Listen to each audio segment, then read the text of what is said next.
Surely, the arm of the Lord is not too short to save, nor his ear too dull to hear. But your iniquities have separated you from your God. Your sins have hidden his face from you, so that he will not hear. For your hands are stained with blood, your fingers with guilt. Your lips have spoken falsely, and your tongue mutters wicked things. No one calls for justice. No one pleads their case with integrity. They rely on empty arguments. They utter lies. They conceive trouble and give birth to evil. They hatch the eggs of vipers and spin a spider's web. Whoever eats their eggs will die.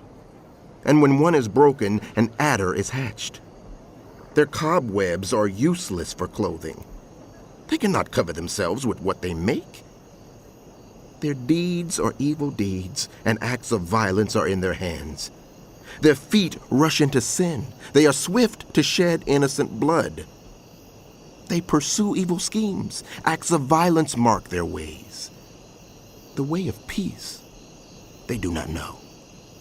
There is no justice in their paths. They have turned them into crooked roads. No one who walks along them will know peace. So justice is far from us, and righteousness does not reach us. We look for light, but all is darkness. For brightness, but we walk in deep shadows. Like the blind, we grope along the wall, feeling our way like people without eyes. At midday, we stumble as if it were twilight. Among the strong, we are like the dead. We all growl like bears. We moan mournfully like doves. We look for justice, but find none. For deliverance, but it is far away. For our offenses are many in your sight, and our sins testify against us. Our offenses are ever with us, and we acknowledge our iniquities, rebellion and treachery against the Lord, turning our backs on our God, inciting revolt and oppression, uttering lies our hearts have conceived. So justice is driven back, and righteousness stands at a distance. Truth has stumbled in the streets. Honesty cannot enter. Truth is nowhere to be found, and whoever shuns evil becomes a prey. The Lord looked and was displeased that there was no justice. He saw that there was no one.